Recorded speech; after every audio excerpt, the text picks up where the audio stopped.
keturunan Nabi itu harus bisa diverifikasi berdasarkan satu, kitab nasab, dua, kitab sejarah, tiga, tes DNA. Kitab nasab putus, tidak ada satupun kitab nasab yang mencatat Habaib ini sebagai keturunan Nabi sampai mereka mengaku di abad 9. Tidak ada. Kitab sejarah tidak ada susunan nama-nama dari leluhur mereka para Habaib ini yang dicatat dalam sejarah. Mereka bikin sendiri sejarah-sejarah mereka. Katanya seorang imam, seorang mujtahid mutlak, seorang waliullah. Tapi ketika diteliti di dalam kitab-kitab yang ada pada zamannya masing-masing, tidak ada. Secara tes DNA melenceng kemana-mana. Tes DNA-nya keluarga Nabi yang ada sekarang keturunan J1, dia tes DNA-nya G, golf, gatel. Lalu mereka mengaku turunan Nabi berdasarkan apa? Orang mengaku ya boleh-boleh saja, tapi pengakuan itu harus ilmiah. Ilmiah dalam filsafat itu mempunyai syarat. Pertama, dia harus logis, verifikatif, pragmatif. Ini nasabnya para habaib tidak logis. Kenapa tidak logis? Karena dia mengaku di abad ke-9 tentang orang-orang yang ada di abad ke-4 Hijriah, sementara di abad 4 Hijriahnya sudah ditulis nama-nama keluarga Nabi, nama-nama keturunannya. Katanya mereka keturunan Ahmad bin Isa dari anaknya yang bernama Ubaid. Sementara di kitab nasab yang ada di abad 4, anaknya Ahmad bin Isa tidak ada yang namanya Ubaid. Anaknya Ahmad bin Isa hanya 3, namanya Muhammad, Ali, dan Husain. Lalu berdasar apa mereka mengaku turun Rasulullah dari Ahmad bin Isa? Padahal Ahmad bin Isa tidak punya anak namanya Ubaid. Sederhana sekali. Hanya begitu saja sebenarnya.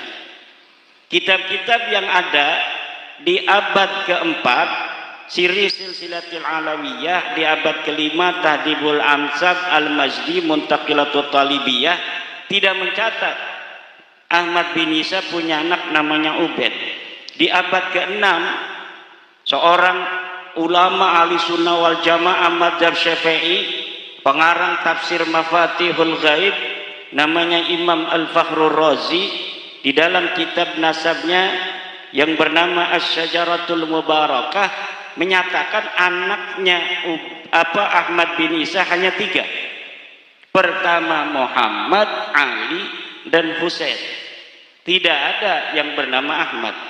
Begitu pula kitab-kitab nasab yang ada di abad ke-7, Al-Fakhri, Al-Asili. Di abad ke-8 ada kitab As-Sabatul Musal. Ini semuanya kitab nasab.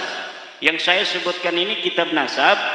Di abad ke-9 ada Umdatul Talib Al-Kubra, Umdatul Talib Al-Wusta, Umdatul Talib As-Sughra. Semuanya tidak mencatat Ahmad bin Isa punya anak bernama Ubaid, Ubaidillah atau Abdullah.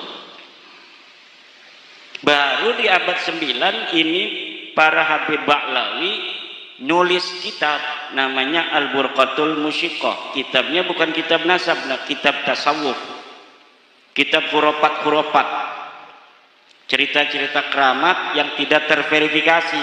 Itu namanya Kiai Wahono, itu khurafat.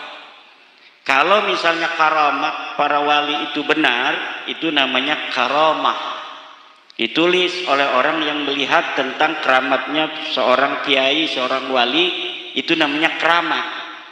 Tapi kalau cerita-cerita palsu, cerita-cerita fiktif akan seseorang kemudian dicatat di dalam satu kitab sementara tidak terjadi pada masanya, itu namanya khurafat, cerita-cerita palsu, hanya untuk mengangkat performa kesejarahan orang yang dimaksud saja.